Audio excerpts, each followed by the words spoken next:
Assalamualaikum warahmatullahi wabarakatuh. Ketemu lagi dengan saya Dr. Aji di YouTube Koji TV.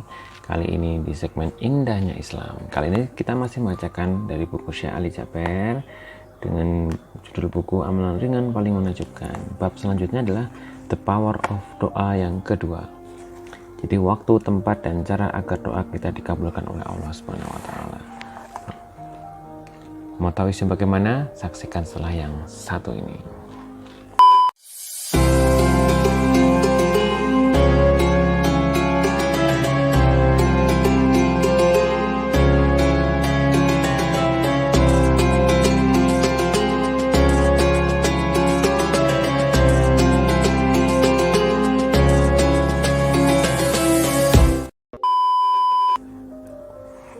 Ya, kita kembali lagi. Kita masuk ke bab The Power of Doa yang kedua. Waktu, tempat, dan cara agar doa dikabulkan oleh Allah Subhanahu wa taala. Pembaca yang dirahmati Allah, semoga Allah senantiasa memberikan keberkahan kepada kita semua, baik berkah umur, berkah amal, berkah rezeki, berkah ibadah, berkah waktu, berkah perjuangan mencari nafkah, dan berkah menuntut ilmu. Pada kesempatan ini, saya akan membahas kembali tentang doa, mempelajari rahasia doa, keagungan doa, dan kemuliaan doa. Saya heran terhadap orang-orang yang punya doa tapi masih memiliki masalah, berarti dia belum memaksimalkan doanya. Doa itu adalah senjatanya orang-orang mukmin. Rasulullah Shallallahu Alaihi Wasallam bersabda, "Ad-du'a silahul mukmin." Dari hadis ya Allah dan Al-Hakim, doa itu adalah senjata bagi orang yang mukmin untuk melindungi diri dan menyelesaikan masalah. Doa itu adalah membuka pintu-pintu langit. Pintu-pintu langit bisa dibuka dengan doa. Umar bin Khattab berkata, yang mendapatkan taufiknya Allah adalah orang yang selalu berdoa. Kita akan berpikir bahwa kita sudah selalu berdoa, tapi mengapa Allah belum mengabulkan? Nah, itu bukanlah urusan kita. Soal diijabah atau tidak, itu bukan urusan kita. Tugas kita adalah berdoa, dan urusan terkabul atau tidak adalah urusan Allah ya. Berarti ya, sudah pernah dibahas di bab sebelumnya ini ya. Jadi memang kita tuh ya, kewajiban kita berdoa. Masalah dikabulkan atau tidak itu adalah kehendak daripada Allah Subhanahu wa taala. Tapi kita harus meyakini dari hadis Rasulullah Shallallahu alaihi wasallam, berdoalah kepada Allah dengan keyakinan Allah akan mengabulkan doa kita. Kita harus yakin, apalagi saat kita berdoa memiliki keyakinan, ya Rob, sesungguhnya tidak Tuhan selain Engkau yang Maha mendengar, yang Maha melihat. Kalau Engkau hanya mengabulkan doa-doa orang yang soleh, bagaimana dengan saya ya Allah yang masih berkelimpang banyak dosa dan maksiat? Begitulah bahasa kita dalam berdoa. Kita perhatikan surat Al-Baqarah ayat 186. Dan apabila hamba-hambaku bertanya kepadamu, Nabi Muhammad, tentang aku, sesungguhnya aku dekat. Aku kabulkan permohonan orang-orang yang berdoa apabila dia berdoa kepadaku. Hendaklah mereka itu memenuhi perintahku dan beriman kepadaku agar mereka memperoleh kebenaran. Dari surat Al-Baqarah 186. Ada pertanyaan kepada Rasulullah, dan ini adalah sebab nuzulnya ayat ini. Apakah Allah dekat? Cukup kami bermunajat. Bermunajat dalam bahasa Arab artinya adalah berdoa dengan suara kecil. Dalam bahasa kita adalah berbisik-bisik. Apakah Allah dekat? Cukup kami berbisik-bisik dalam doa dan tidak perlu dengan ayat yang keras? Atau apakah Allah itu jauh sehingga kami berdoa dengan suara yang keras? Rasulullah terdiam. Kemudian turunlah ayat ini. Jika hamba-hambaku bertanya di mana aku, jawab, fa inni qarib, sesungguhnya Allah sangat dekat. Ayat ini menanamkan harapan dan keyakinan bahwa saat kita berdoa, Allah sangat dekat dengan kita. Apalagi doa dalam keadaan sujud, bagaimana hadis Rasulullah Shallallahu Alaihi Wasallam. Keadaan hamba yang paling dekat dengan Tuhannya adalah saat dia sujud, maka perbanyaklah doa. Posisi hamba Allah itu sangat dekat dengan Allah pada saat posisi sujud. Oleh karena itu perbanyaklah doa di dalam sujud. Walaupun berdoa dengan bahasa sendiri boleh, tetapi lebih baik di salat-salat sunnah saja. Jika dalam salat wajib tetap memakai bahasa Arab. Di dalam salat-salat sunnah, apalagi di dalam salat malam, berdoa dengan menggunakan bahasa sendiri, Allah Maha mengerti. Karena Allah pencipta segala bahasa, jangan sampai kita banyak menghafal doa dalam bahasa Arab, berdoa dengan bahasa Arab tetapi nggak ngerti dan memahami artinya. Rasulullah SAW bersabda, Allah tidak mengabulkan doa seseorang yang lalai saat berdoa. Di antara kelalaian berdoa itu adalah tidak mengerti artinya. Bahkan saya pernah memperhatikan seseorang yang ikut amin-amin tapi dia tidak paham, malah yang di tangan kirinya yang memegang HP. sambil SMS-an, dan tangan kanannya mengangkat sambil amin amin. Itu namanya doa yang lalai, masih sibuk. Apalagi saat umroh. Saya sangat tidak setuju umroh itu dipimpin oleh mustawif yang mengeraskan suaranya dengan berkata amin, dan jamaahnya di belakang berkata amin amin. Mustawif membaca doa yang di belakang amin. Kenapa kita tidak bisa berdoa sendiri? Apalagi jika sedang di tanah suci, tempat yang terjamin dikabulkan doa-doanya. Kita baca doanya. Jika kita tidak hafal, kita baca dan kita susunkan doanya semampu kita, walaupun dengan bahasa kita sendiri. Tawaf yang pertama, doakan untuk diri kita sendiri. Kemudian tawaf yang kedua, doakan untuk orang tua. Tawaf yang ketiga, doakan untuk anak-anak kita, istri kita, adik-adik kita, dan saudara-saudara kita. Tawaf yang keempat, doakan keluarga besar kita. Tawaf kelima, doakan orang yang nitip doa sama kita. Kan banyak biasanya yang nitip doa sama kita ketika akan haji atau umroh. Ya Allah, semua orang menitip doa sama saya, yang saya sebutkan namanya maupun yang lupa, ampunilah mereka semua ya Allah. Mudahkanlah urusannya, berikanlah kemuliaan di dunia dan di akhirat. Doa yang umum, tidak perlu juga kita sebutkan satu persatu. Allah Maha tahu maksud kita. Tawaf yang keenam, kita doakan seluruh umat Islam. Ya Allah, berilah hidayah dan petunjuk kepada seluruh umat Islam supaya umat Islam bangkit dan kembali pada jalan yang benar. Yang ketujuh, doakan negara kita Indonesia.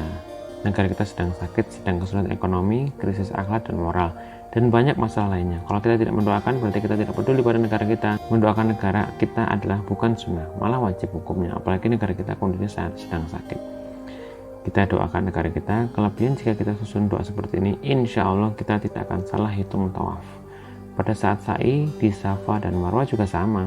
Tidak ada doa khusus saat tawaf maupun di saat di Safa dan Marwah. Berdoalah sesuai dengan keinginan kita.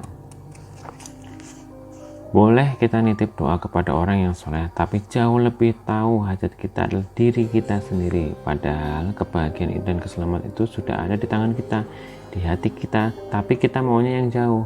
Kita punya Al-Quran, kita punya masjid, punya sholat malam, kita punya berdoa kepada Allah Subhanahu wa ta'ala. Dan tentang berdoa itu, Allah paling senang dengan doa lahu. Apa artinya lahu? Lahu itu adalah selalu berdoa.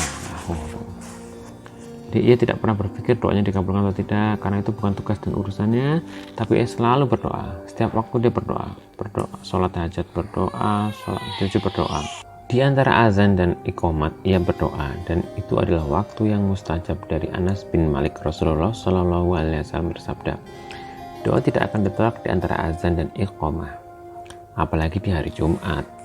Jam paginya berkah, jam siangnya berkah, sebelum khotbah berkah, setelah khotbah berkah, setelah sholat Jumat berkah, sebelum asar berkah, dan sebelum maghrib berkah.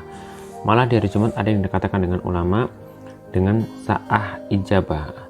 Ada 1 jam di ujung siang kalau kita menghitung waktunya. Jika maghrib jam 6 sore, maka sa'dah ijabah ini adalah jam 5 sore, yaitu jam sebelum azan. Kita memiliki kebiasaan di Madinah, hari Jumat itu kan hari libur. Jadi setelah sholat Jumat kita kumpul satu keluarga. Waktu silaturahmi keluarga adalah hari Jumat. Makan siang bersama-sama. Setelah sholat asar berjamaah di Masjid Nabawi. Selesai sholat asar kita tidak boleh ngobrol dengan siapa-siapa. Sibuk di antara waktu asar sampai maghrib. Kenapa? Karena waktu itu adalah kesempatan emas agar doa kita, hajat kita diijabah oleh Allah Subhanahu wa ta'ala. Kalau kita belum bisa memaksimalkan waktu antara asar dan maghrib, ya sudah, kita optimalkan saja 1 jam sebelum azan maghrib. Nggak bisa juga, ya sudah setengah jam. Masa masih berat juga. Kita punya kesempatan berdoa kepada Allah, tapi kita tidak mau memanfaatkan kesempatan itu. Jadi 1 jam sebelum azan maghrib. Wah, biasanya saya praktek gitu. Saya boleh cobain 1 jam atau setengah jam sebelum sebelum azan maghrib di hari Jumat. Oke, kita lanjutkan ya. Tapi giliran ada pengumuman di sebuah mall atau supermarket, beli 1 gratis 1, semua orang berbondong-bondong lari ke sana. Jarang-jarang nih ada promo gitu katanya. Ada kesempatan seperti ini kita harus manfaatkan. Maka di hari Jumat saya mohon sebelum azan maghrib, minimal setengah jam sebelum azan maghrib, kita duduk di masjid. Setelah salat tahiyatul masjid, berdoa kepada Allah. Tumpahkanlah semua masalah saudara kepada Allah. Insya Allah doa-doa kita akan Allah kabulkan. Semua kembali kepada keyakinan. Jangan ketika berdoa ada yang berkata, saya tidak pantas diijabah, saya masih belum bersih, saya masih banyak doa, masih banyak kekurangan. Berkata-kata seperti ini tidak boleh. Itu adalah bisikan dari setan. Kenapa sampai berkata tidak pantas diijabah? Memangnya siapa yang menjaminkan siapa yang diijabah dan siapa yang tidak diijabah? Kita semua harus berdoa. Saya berdoa dengan keyakinan bahwa Allah akan mengabulkan, bukan karena saya dari Madinah atau karena saya ustadz, bukan. Allah akan melihat bukan karena dari mana Anda dan dari mana asalnya, karena ilmunya atau apapun, tapi Allah akan melihat saat berdoa yakin atau tidak. Proses doa itu pasti diijabah dengan 3 cara. Yang pertama, seseorang meminta kepada Allah dan langsung dikabulkan. Dia minta jodoh, dikasih jodoh, minta rezeki mobil, dikasih mobil, minta rumah, dikasih rumah, minta kerjaan yang bagus, dikasih kerjaan yang bagus. Itu namanya doa yang sesuai harap permintaan kita. Yang kedua adalah kalau kita meminta sesuatu tetapi belum nampak oleh kita, belum terlihat, jangan berpikir Allah tidak mengabulkan, tapi ternyata Allah sudah mengabulkan lewat cara yang lain, yaitu Allah menolak bala yang lebih parah walaupun kita tidak memintanya.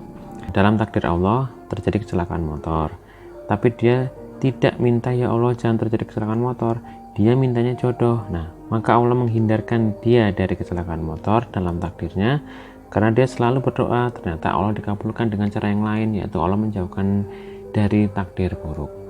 Berarti doanya sudah dikabulkan, tapi kita tidak tahu bagaimana proses pengabulannya. Yang ketiga, setiap kita berdoa, Allah akan simpan menjadi cadangan buat kita di akhirat. Setiap manusia di akhirat nanti akan memiliki banyak masalah, maka kita amat membutuhkan amal soleh yang dapat menolong kita. Pembaca dirahmati Allah, berdoa dengan penuh keyakinan, jangan pernah ada keraguan saat berdoa. Oke, inilah babnya. Kesimpulannya adalah bahwa ada waktu-waktu tempat yang mustajab untuk berdoa kita. Pada prinsipnya kembali lagi ke poin-poin sebelumnya bahwa kita itu kewajibannya berdoa. Masalah dikabulkan atau tidak itu adalah hak daripada Allah Subhanahu wa taala. Tapi kita harus berdoa terus. Nah, kemudian dari bab ini yang menjadi atensi saya bahwa ternyata 1 jam sebelum sholat maghrib, berarti di antara asar dengan maghrib di hari Jumat, itulah waktu yang paling mustajab, sehingga kita sebaiknya memiliki waktu di antara jam sebelum maghrib 1 jam atau setengah jam kalau sibuk sekali sebelum maghrib. Mudah-mudahan saya juga bisa mengerjakan ini. Oke, terima kasih sudah mendengarkan video ini. Jangan lupa untuk nonton video-video selanjutnya. Sekian dari saya. Wassalamualaikum warahmatullahi wabarakatuh.